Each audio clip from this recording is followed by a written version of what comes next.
Your non-compete agreements are safe. For now. A Texas court just blocked the FTC's ban, but the battle is far from over. This is your chance to review, rethink, and reinforce your strategies. In today's episode, we're giving you the insider's guide on what to do next. Don't miss out. Your business could depend on it. Hello, and welcome to the People Processes podcast, where we dive deep into the latest HR and business management news and information. I'm your host, Rami Alijil, and today we're tackling a topic that's been making headlines, especially for businesses and HR professionals. The recent ruling by the U.S. District Court of the Northern District of Texas that set aside the FTC's proposed ban on most non-compete agreements across the entire nation. Now, you may be wondering, what does this mean for my business? How does this impact the non-compete agreements I have in place? And most importantly, what steps should I take next? Don't worry, we've got you covered. Let's get into it. All right. On August 20th, today's the 27th as of recording, probably go up in a day or two, the U.S. District Court for the Northern District of Texas delivered a significant ruling. It has major implications for businesses across the country. Court set aside the Federal Trade Commission's proposed ban on most non-compete agreements. Initially, that ban was supposed to take effect on September the 4th. However, with this ruling, the enforcement of the ban has been completely halted. The decision means that, for now, businesses can continue to enforce non-compete agreements under the current laws. But this isn't just a simple business as usual situation. There are important nuances to consider. So, what does this mean for you as a business owner? Well, here are a few key points to consider. First, the immediate takeaway is that any existing non-compete agreements that you have in place remain enforceable under your state law, assuming that you're in a state that allows them. There are different rules in every state, but federally, your existing non-compete agreements remain enforceable. This provides a level of stability for the business that rely on those agreements to protect their intellectual property, their customer relationships, and competitive edge. However, it's important to understand that this ruling does not permanently eliminate the threat of a federal ban on non-competes. The legal landscape around this issue is still evolving, and businesses need to stay informed and prepared for potential changes in the future. At the time of writing, the FTC has not filed an appeal, so the injunction holds. Now, it is likely that, depending on the way the election goes, they would go to reinforce this after it, or they may take action even before then, but there's no way they could get to court really before the election, and the next administration may have different opinions on this. So you got a little bit of breathing room. In my complete, not scientific opinion, this ban is going to stay in, the ban's injunction is going to stay in effect. While this ruling may provide relief for the employers who are using non-competes, it's essential to consider the employee perspective. The ongoing debate around non-compete agreements has heightened concerns about employee mobility and fairness.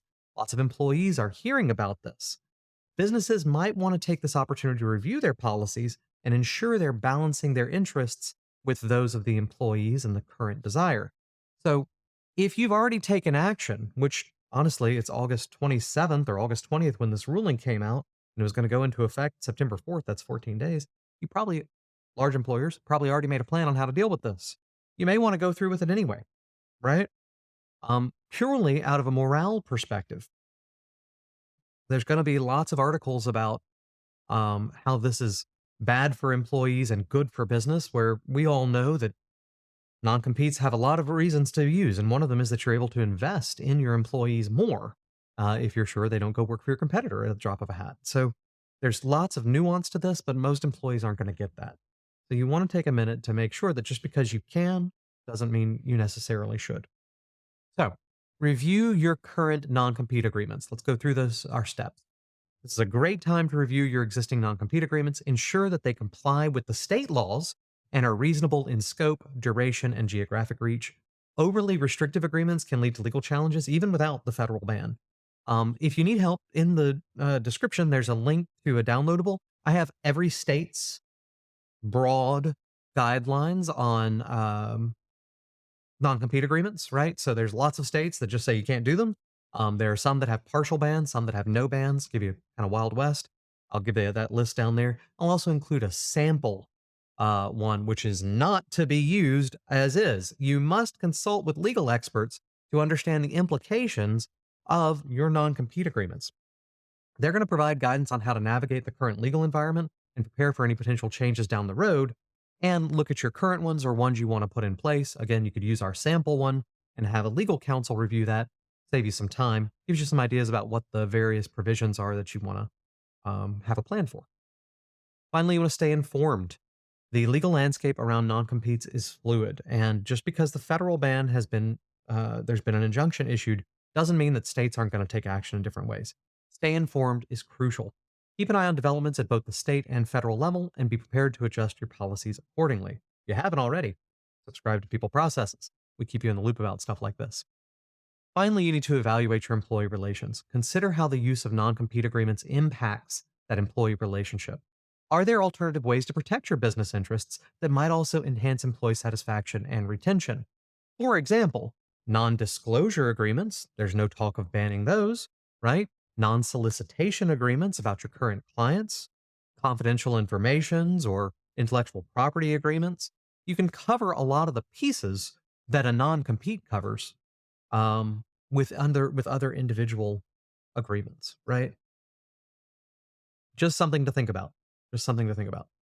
Um, in general, non competes are going to have uh, for non C level executives or high level executives are going to have a somewhat negative stigma for a little bit. So you may want to look at other ways to accomplish the same goal and make sure you can continue to invest in your new employees, trust them, give them all the opportunities that they can handle inside your organization.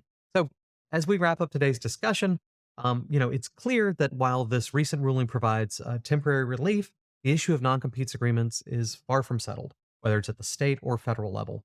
Staying proactive and informed is the best way to protect your business interests while navigating these complexities. If you found the discussion helpful, make sure to subscribe to our channel so you never miss an update on the latest business law and HR practice.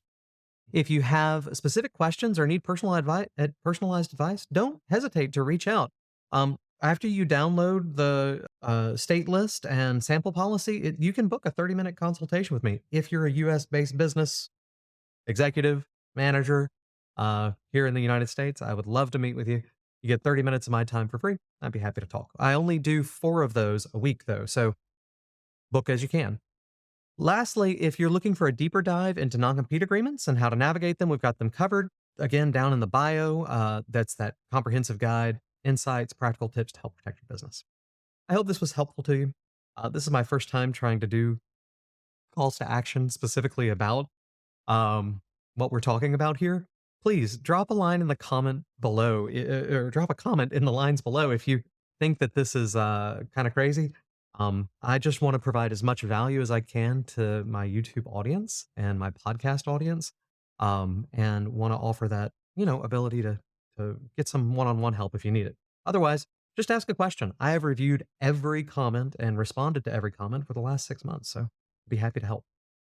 Have a great day. Now, time for you to go out there and get your work done. Can't wait to hear from you.